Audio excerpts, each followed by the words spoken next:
মানুষ কি শুধু ধর্মের দাস? মানবতার রাজা হবে কবে? বন্ধুরা, আজকে পৃথিবীতে আমরা আধুনিক হয়েছি ঠিকই, কিন্তু মনগুলো কি আরও সংকীর্ণ হয়ে যাচ্ছে না? চারিদিকে আপনি যদি লক্ষ্য করেন, দেখবেন ধর্মের দোহাই দিয়ে ঘৃণা আর বিদ্বেষ, অবিশ্বাস ছড়ানো হচ্ছে। অথচ কোনো ধর্মই তো ঘৃণা শেখায় না। সময় এসেছে ধর্মের চেয়ে বড় মানবতাকে আলিঙ্গন করার। ভালো করে চিন্তা করুন এবং ভিডিওটি ভালো লাগলে শেষ পর্যন্ত দেখুন, অবশ্যই ভালো লাগবে। বর্তমান বিশ্বে আধুনিকতা আর প্রযুক্তির জয় জয়কার থাকলেও মানুষের মনের সংকীর্ণতা যেন ক্রমেই বাড়ছে। যে ধর্ম হওয়ার কথা ছিল শান্তির নীড়, আজ সেই ধর্মের দোহাই দিয়ে এক অপরের প্রতি ঘৃণা ছড়ানো হচ্ছে।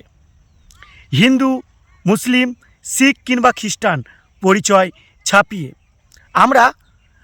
আমরা ভুলে যাচ্ছি যে আমাদের সবথেকে বড় পরিচয়, আমাদের আদি পরিচয়, আমরা মানুষ। তাই না বন্ধু? পৃথিবীর কোনো ধর্মই হিংসা, বিদ্বেষ শিক্ষা দেয় না। প্রতিটি ধর্মের সার কথা হলো প্রেম, প্রীতি, ভালোবাসা, সেবা এবং সহমর্মিতা। অথচ স্বার্থান্বেষীদের প্ররোচনায় ধর্মের নামে সমাজে আজ বিষ মিশে যাচ্ছে। আধুনিকতাকে গ্রাস করছে অন্ধত্ব। মানুষ মানুষকে বিচার করছে তার পোশাক আশাক, প্রার্থনা বা খাদ্যাভ্যাস দেখে। কিন্তু রক্তের যে লাল রং সেটা কি আলাদা? কান্নার যে জল সেটা কি ভিন্ন? না বন্ধু, আমরা একে অপরের থেকে যতই দূরে সরে যাচ্ছি না কেন, কিন্তু আমাদের একত্রিতে বেঁধে রেখেছে কোনো এক অজানা সুতো।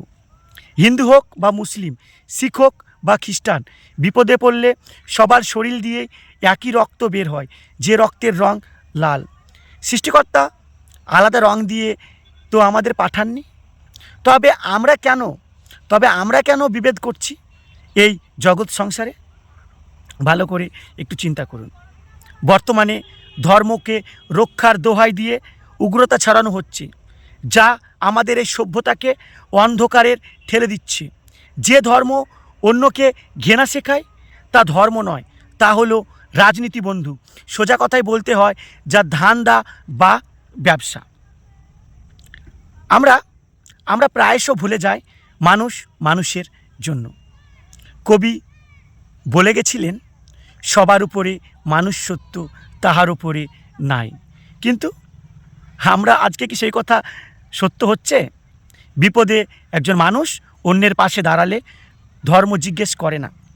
সেই মুহূর্ত হলো পৃথিবীর সবচেয়ে বড় পবিত্র সম্পর্ক।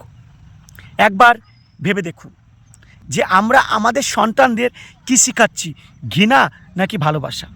যদি একে অপরকে মানুষ হিসেবে না দেখি, তবে আগামীর পৃথিবী হবে একদম শ্মশান।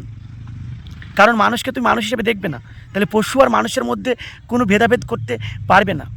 আজকে আমাদের প্রত্যেকের হাতে হাতে স্মার্টফোন, মহাকাশে যাওয়ার স্বপ্ন দেখছি, কিন্তু হৃদয়ে বহন করছি সেই মধ্যযুগীয় বর্বরতা, যেখানে জাতি, ধর্ম, বর্ণ ভেদাভেদ।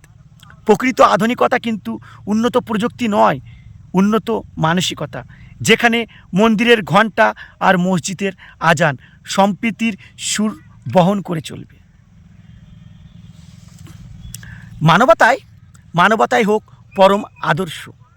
কবিগুরু রবীন্দ্রনাথ ঠাকুরের ভাষায় যদি আমরা বলি, ধর্মের বেশে মোহ যারে ধরে, অন্ধ সেজন মারে আর শুধু মরে। তবে এবার সময় এসেছে আয়নার সামনে দাঁড়িয়ে প্রশ্ন করার, আমরা কি ধর্মীয় পরিচয়ে আটকে থাকব, নাকি মানবতাকে শ্রেষ্ঠ স্থান দেব? ধর্ম যার, কিন্তু উৎসব, সম্প্রীতি, ভালোবাসা এগুলো সবার হোক। ঘৃণা, বিদ্বেষ উপরে ছেড়ে দিয়ে আমরা ভালোবাসার বীজ বুনি, তবে এই পৃথিবী সুন্দর হবে। মনে রাখবেন বন্ধু, মানুষ মানুষেরই জন্য, জীবন জীবনেরই জন্য। মন্দির, মসজিদ, গির্জার আগে হৃদয়ে ভালোবাসার উপাসনালয় করো। ধর্মের নামে বিভেদ নয়, মানুষের বিপদে পাশে দাঁড়াও। ঘৃণা দিয়ে নয়, ভালোবাসা দিয়েই এই পৃথিবীকে জয় করি। বর্তমান বিশ্বে যে এত উদ্বিগ্ন ধর্ম নিয়ে, সেই চারিদিকে সোশ্যাল মিডিয়া খুললেই যে ধর্ম নিয়ে মারামারি, হানাহানি, কাটাকাটি, সেই সমস্ত কিছু দেখে দেখে আজকের এই কথাগুলো বলতে বাধ্য হলাম। তো যদি ভালো লেগে থাকে অবশ্যই লাইক, শেয়ার, কমেন্ট করবেন। দেখা হবে পরবর্তী অন্য কোনো ভিডিওতে। ভালো থাকবেন, সুস্থ থাকবেন।